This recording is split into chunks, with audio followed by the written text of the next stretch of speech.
Hello, welcome. I'm Diane Neubauer, And I'm Reed Riggs.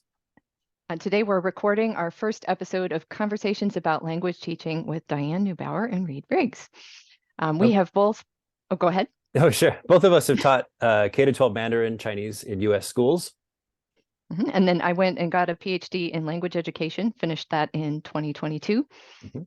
And I have a PhD in Chinese linguistics and language development, completed in 2018.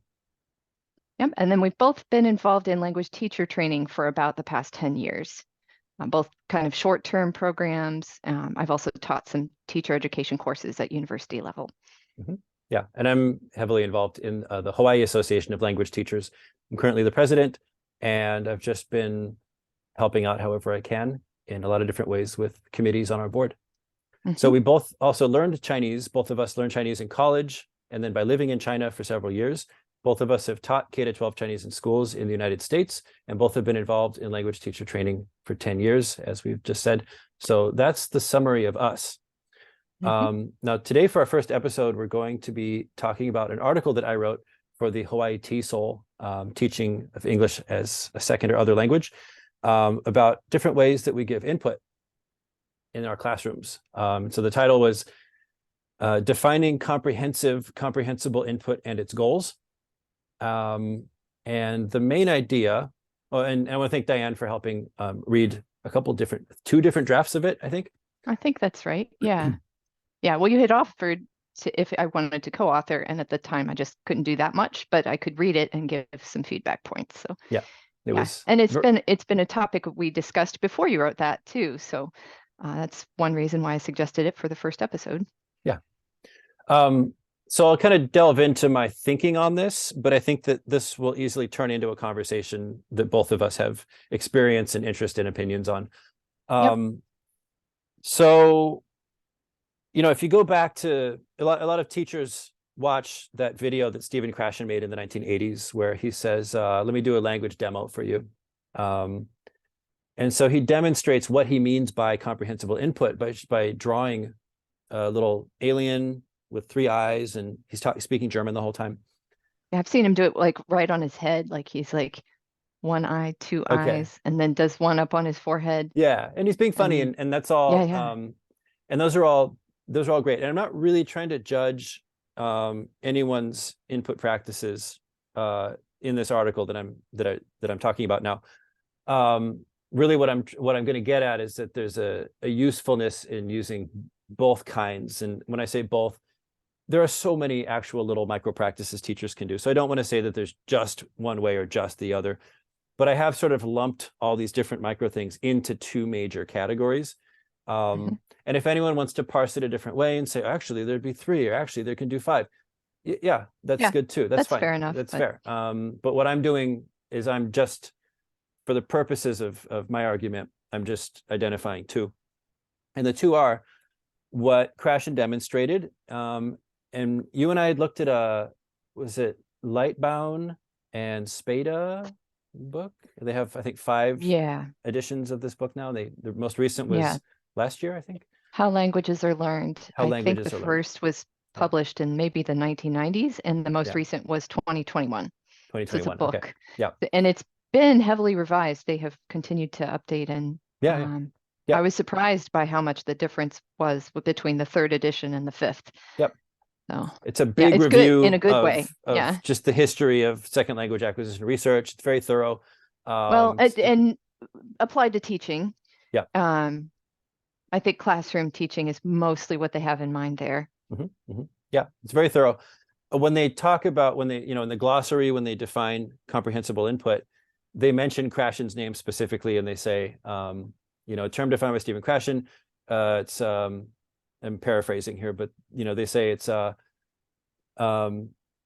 input, language that is made comprehensible, and they mention in that definition that it can be made comprehensible through context, visual aids, other things.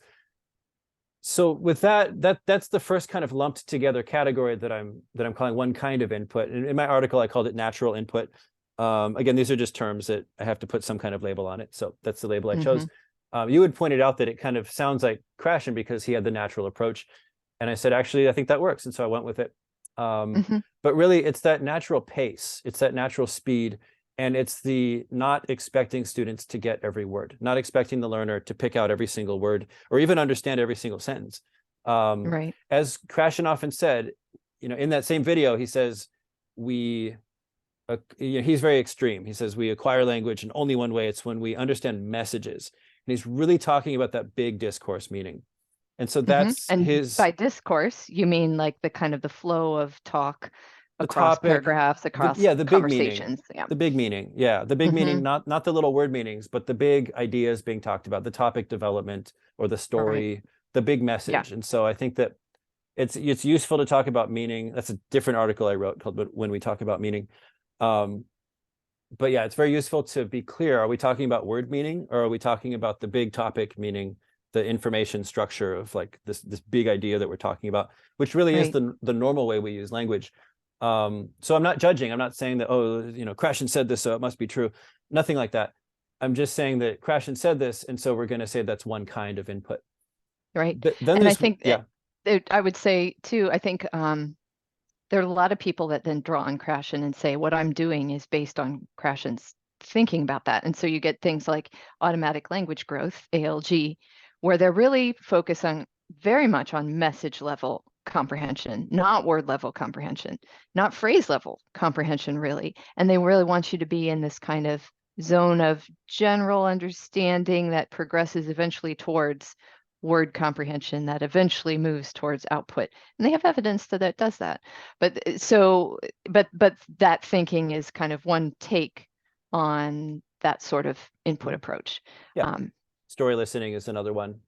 yes, And which is a little within, closer to word level, but yeah, not necessarily. I mean, it's not like they're saying like, I don't want you to understand words. It's no, more like that's not the goal of the practice, right, the micro teaching yeah, practice, yeah, like what they're doing in a moment of yep. teaching. So then there's the kind of newer set of practices that I think largely grew out of TPRS as like this community of teachers who were in online spaces and attending conferences and watching each other demonstrate what they were doing. Hmm.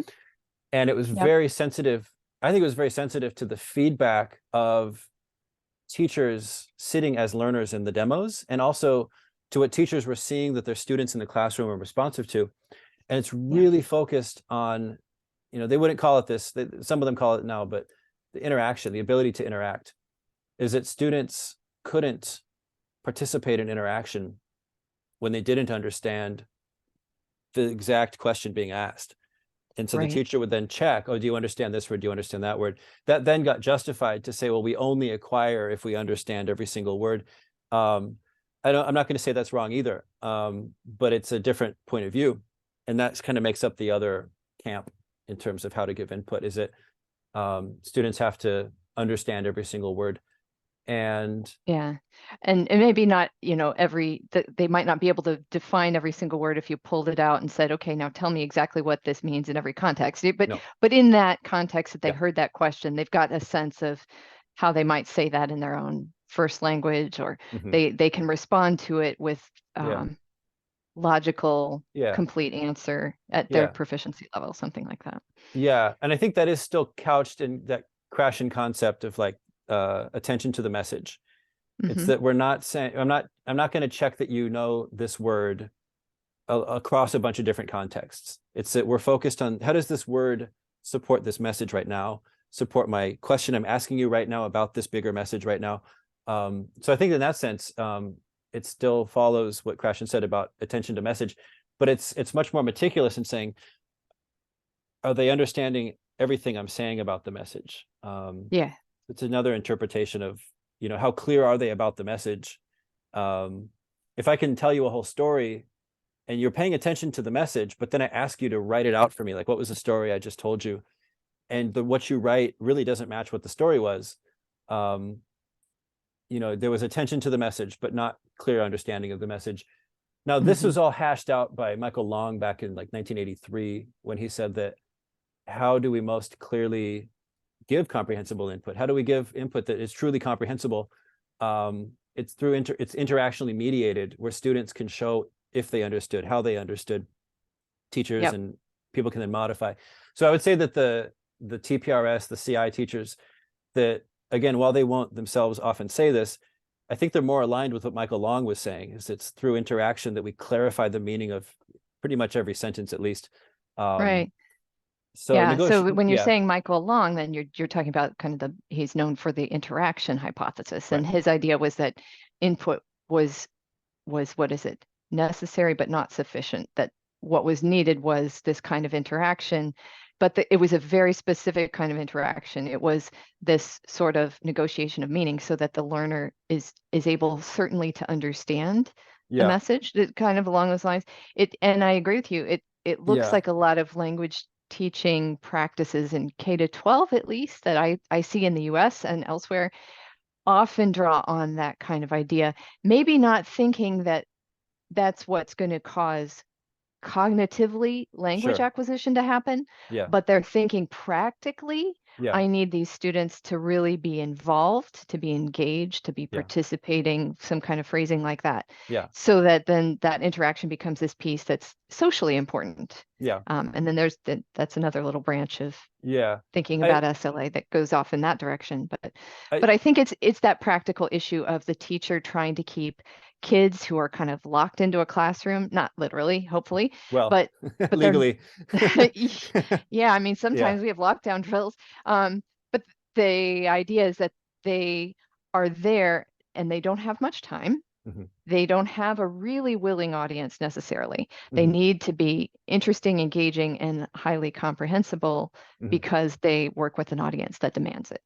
And so Yeah, yeah. context pushes towards that, I think. Yeah, I don't really different. I mean, again, following the way Michael Long described it, like how do we best deliver input?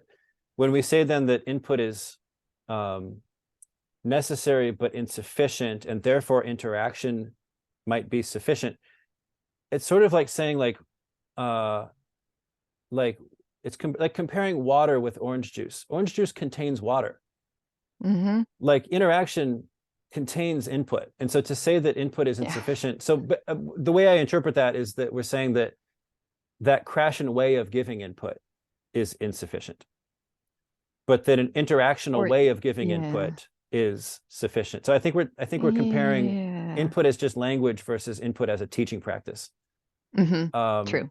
so yeah, so maybe what they're saying is that it's not just that input regardless of teaching practice matters. It's input through certain teaching practices matter. I, Mm-hmm. to me, it's a strange way of comparing things, I think. Yeah. And I think ultimately it's not so much like which one is right in my Yeah, mind, right. but it's what does that one do? Yeah, yeah, So, oh, you're getting yeah, input, and for that student, it's really only at the level of maybe message level comprehension. What are they getting yeah, from that then? right. What is the student getting when they do understand every word and they can respond verbally or non-verbally to what the teacher asked? Yeah, yeah, Then what are they getting from that? hmm, It's more like, to me, like, what does that do for language development rather yeah, than you got to do it this way yeah, because this is the only thing that, you know, yeah, but yeah. there are consequences to the choices. So it's not like Yep, oh, do whatever, yep, but think about what's your goal and what time frame do you have and what students do you have. And yeah. Well, what we saw in the data, so for my dissertation, I recorded a whole summer camp where students were taught in part using pretty strict TPRS, very controlled, repeated questions. They built stories. It was embedded in a bigger story. But we gave free write opportunities to the students, and we had the students after 2 weeks tell a story to each other. And we saw that they were pretty competent with those few words that were repeated for them a lot. And mm-hmm. they had some writing practice, a little bit of output practice, not much. But they seemed very comfortable with that little set of words. Well, what's nice about that is the little set of words enables them to produce their own stories, but also to participate in the interaction with the teacher. Yep. And these were beginning. I only looked at the beginning class. There was an intermediate, not intermediate. They were sort of not just above beginners. I didn't look at them in my data, but for the total beginners, it very quickly got them competent at participating in the kinds of tasks the teacher wanted to do, to Mm-hmm. follow the story during class and be able to answer questions, contribute their own ideas, and then also write their own original stories, kind of recycling those same words. Right. So there are other benefits to both. but what I said in my article was that what's missing from slow input, I think I called it slow input. That kind where they're understanding every word. The Yeah, teacher's very, very careful to pace accordingly. So that's why slow, right? it's slow also because the teacher speaks in a slow way, like so that the students have a chance to hear every single word clearly and broken up in the sentence. That it has those positive effects. And so that's a goal to go for when you want those effects. And that could be fantastic for beginners. People always ask, when's the cutoff then? When do you move on to the more advanced stuff? I think they can be peppered back and forth together at different times. But the other fast one, the what's missing from slow input is the kinds of prosody. There might be other things missing too, but one thing that's missing from slow input is the kinds of rhythm and pitch intonation kinds of things and stress patterns that people normally use in everyday life to convey emotions, to convey social group identity. There's a lot that goes into sociolinguistics. There's a lot that goes into just general interpersonal displays of emotion, authority. You know, I'm knowledgeable about this, or when I was at this place, I did that. Just there, I'm using my tone to emphasize certain things. That's not in the input when you're doing slow stuff. This is where I see a little of it is. Yeah, this is where I see the critique about something that looks more TPRS influenced than by people from more of an ALG type of a perspective. And so then these debates come about, like, well, how comprehensible is enough? And that kind of thing. I will say in both cases, they're thinking about it, I would argue, in a communicative context to at least some degree. They're trying to make communication happen. They're not simply asking vocabulary drill questions or doing something to focus on linguistic forms, but they're trying to do something about what those words mean. Like you mentioned in TPRS, making a story. In ALG, understanding some sort of information that the teacher's describing. So what's important, and I see this sort of misunderstood among a lot of teachers, and then I think researchers see this and say, oh, you know, Krashen's had a bad influence. There's some quotes in a book by Kees de Bot. I forgot the year, but we can post that down below. We'll find it. But yeah, the idea that Krashen kind of ruined language teaching because teachers were like, oh, input's important. I want to teach this list of vocabulary and grammar. I'll just drill that through input now. But I don't think that's different from how teachers have turned a lot of different movements in language education that's derived from research constructs, research ideas, that they'll turn it back into whatever the textbook had. It's they'll say, oh, great. So you're saying this is the way I should teach this list of words? And even though researchers will say, like, we're saying you shouldn't teach a list of words. We're saying that you need to focus on something coherent in terms of information that you're sharing with each other, in terms of topics that you're building with each other. And then teachers will say, oh, so you're saying that I should use bigger topics and bigger ideas, even stories, to teach this list of vocabulary. And the researchers are like, you're not getting it. You're not getting it. Like Michael Long said, what we think we're teaching is not, I forgot how the quote goes, but what you teach is not what they learn, something like that. Something like that. Yeah, we'll have to put that quote down and below. this is, of course, this is Bill Van Patten's big thing in the podcast that he has done, that he was trying to really emphasize that kind of thing too, that no. We're not here to teach the same thing in a new way. We're trying to do something entirely different and transform the whole process. But it's hard to make that kind of shift. It's hard to make the shift, and I'm grateful that I'm currently working in an IB school teaching 9th through 12th graders. It's my head is at is on Monday, can I get my students to do this? And so it's very close to home for me right now, and I'm really grateful for this experience. The appeal to textbooks, it seems like it would be easier to say, oh, I don't want to plan too much. Let's just see what the textbook has to teach.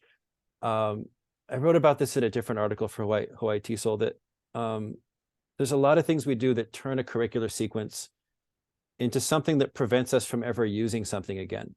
So it's like, oh, we focused on this task. Now we can book a hotel room. We got that done. It's like the students they're really good at booking a hotel room. Well, what else should we do next? Oh, we should order food in a restaurant. Yeah. Years go by and we never come back to the hotel room task because we already did Yeah. that. It's like, oh, it's finished, therefore it's done. That was level one. That was level one. Yeah. Why are you trying to do that now? I thought we Yeah. already did that 3 years Yeah. ago. Yeah. So we're Well, and really, just in a yeah, side comment about those kinds of topics, which I think are pretty typical, it's yeah, they're also really positioning the learner as a certain type of person who does a certain kind of thing yeah, with yeah, yeah. that language. Right. So Yeah. yeah, like that, Though, oh, they're going to yeah, be a tourist. yeah. Oh yeah, yeah. Right. You How do know? you know? How do you know? It's okay Right. to I think it's fine to imagine situations and there's nothing wrong with that. Yeah. And I'm I'm not just trying to take arguing down, you wouldn't want to yeah, make it so limited that like, right. learner is this and Yeah. Yeah. But I think we keep there's a natural problem in the idea of curricular sequencing where we say what should I teach first, what should I teach second, what should I teach third, and the default that textbooks kind of train, I think, all teachers and students to think about is like, what's going to be this list of words. You'll learn it through a text and you'll learn it through activities. And then in the next lesson in the book, it's going to be this new list of words, some grammar points. You'll learn it through this text. You'll learn it through these activities.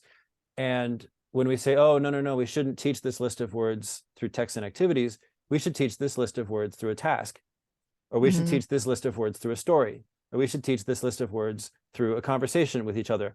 You're still repeating the same problem where you're not giving space for words you've used before and they just yeah, fall into disuse. You're constantly creating new space, classroom time where there isn't time given for whatever you've done in the past. And so things just fade right. from memory. And I find it easier. I find that my ninth graders who have just come from more basic vocabulary just the year prior, Hmm. they have an easier time answering my questions about, do you like this? Do you like that? Do you want this? Do you have that? It's a little quicker for them, I think, because it's more recent for them compared Yeah. to my 11th graders and my seniors who are completely lost. And they'll say, oh, I think we learned that like 6 years ago. Like, oh, I think we learned that like a Yeah. long time ago. And what I really want is for my, if we could record everything, transcribe it, run it through a frequency counter kind of software, I would want the frequency distribution, like the first most frequent word we use, the second most frequent word we use in our classroom, the third, to somewhat resemble a frequency dictionary that's from like all of society. Yep. That in English, the word would be the. The is the most frequent word we use. In Chinese, it would be de, the de particle. And Hmm. it should resemble that because that's what normal language usage causes you to, you use some words more frequently than others.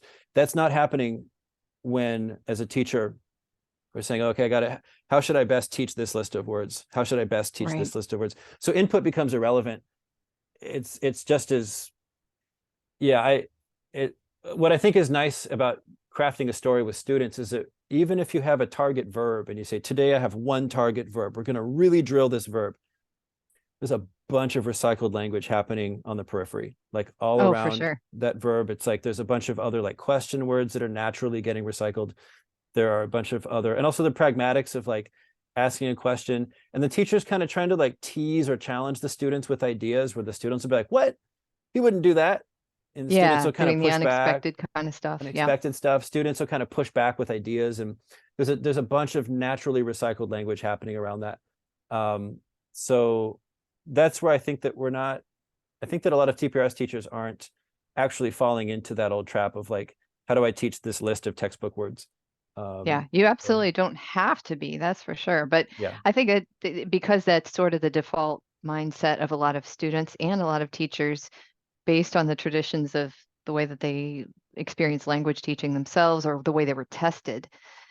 Um, it's natural to have that as your default mindset. Like, oh, I'm mhm. here to make sure they know these words. It's just my job. Yeah, yeah, yeah. Hmm. It's my. I'm not. Yeah, and I would be afraid if someone saw that I wasn't doing my job. Yeah, Right, yeah. Oh right. yeah, I feel that, and I've always felt that as a teacher. Where what if someone walks? What if my chair walks in my room? What if a head of school wants to like inspect my curriculum? I don't have a lot to show because it's up in the air. Like we've literally had those conversations, and there's nothing written down about them. Not much. Yeah. Well, don't you have it like scope and sequences by Yeah. Yeah. essential questions? Sure. And so, Oh I yeah. mean, it's not that you're not doing something that you can see happened, Right. but it's not as neat and tidy as a list of vocabulary that you Correct. could check off. Right. Yeah. So it kind of And I think covers your, that's what makes it harder. yeah. I mean, Yeah. And it's, harder for people to quantify, harder for people to see that it was yeah. done, Hmm. and harder for students sometimes to feel really like, oh, I'm getting it, I'm doing it, I'm succeeding here, Or even you like, know, what's our because goal? Yeah. No, yeah. yeah, Students who aren't yeah. used to it, they're like, what is our goal? And I say, I have to couch it in school institution terms where I say to my students, we're going to practice talking about a topic, and within that, we're going to practice a lot of vocabulary. Hmm. And so that I think as Yeah, so learners, they they're see there to that it's in learn. there. Yeah, Yeah, that there's some sort of goal being met, yeah, and but then it's so that you this, can do this later. Yeah, it's a thing that gets carried along with the bigger goal yeah, about being able to understand language, to communicate, yeah, yeah, to yeah, do something past just yeah, the vocabulary. Yeah, yeah, yeah. And yeah. there's a language side to it. I think what the topic we were going to talk about today, the way we were going to title it was it language teachers talk too much about language? Oh, for the next one. Yeah. I think was that Was for that the for next one? this? I think. Oh, I thought that was the next one. To me, it Oh, was that is leading the next towards one. that. You're right. You're right. You're Okay. right. So today's was the article. Well, we've kind Hmm. of bled into that. Yeah, Language absolutely. teachers But talk actually. Yeah, yeah. We've kind of talked about do we count it for both? I think this counts as both. Yeah, because Okay. really, let's recap. Let's do that. Yes, that's Um, good. yeah, and to note to our audiences, Diane and I really talked about the main format of this podcast of these episodes being that it's through conversation, it's through the natural turn by turn building on each other that Hmm. ideas come forth. And so there's going to be a kind of stepwise topic development, as they say in conversation analysis, Yeah.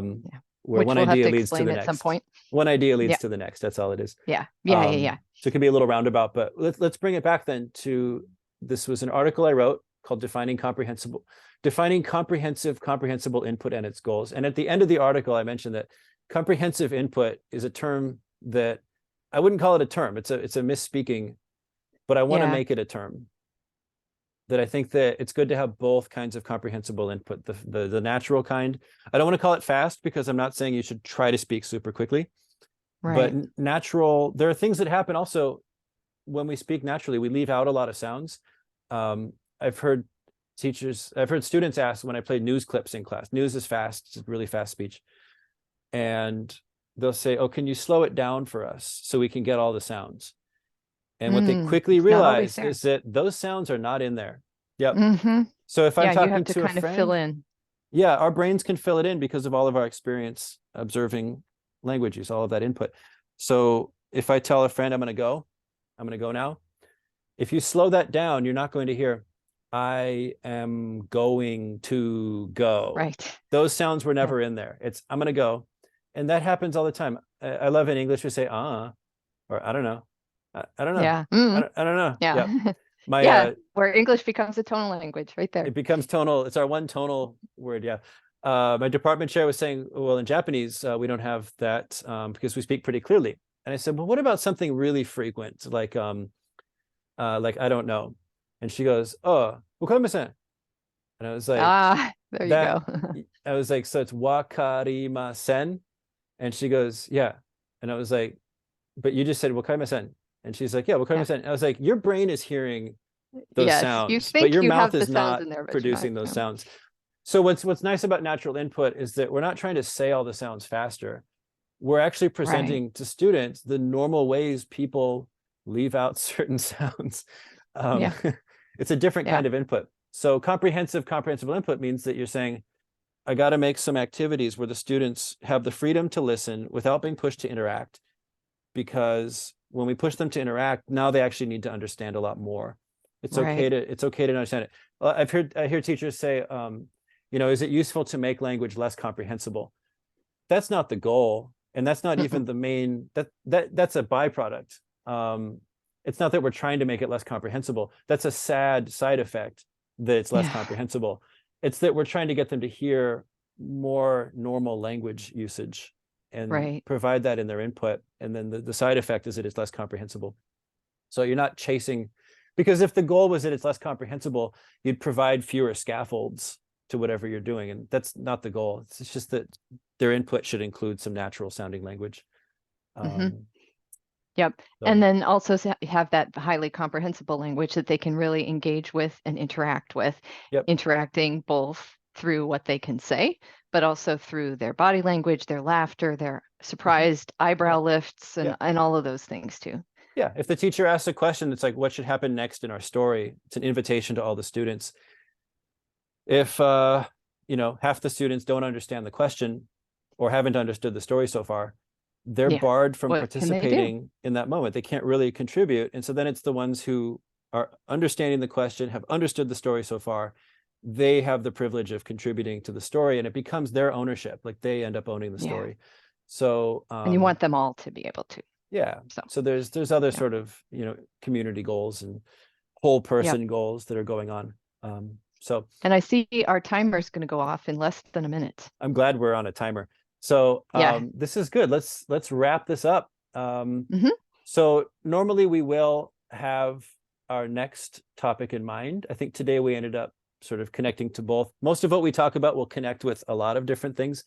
So that's fair. But we want to thank you for listening, and we look forward to talking more with you next time. Yep. Bye-bye. Thanks. Okay. I'm Reed Riggs. Oh, I'm Diane Neubauer. Okay. Thanks. See you.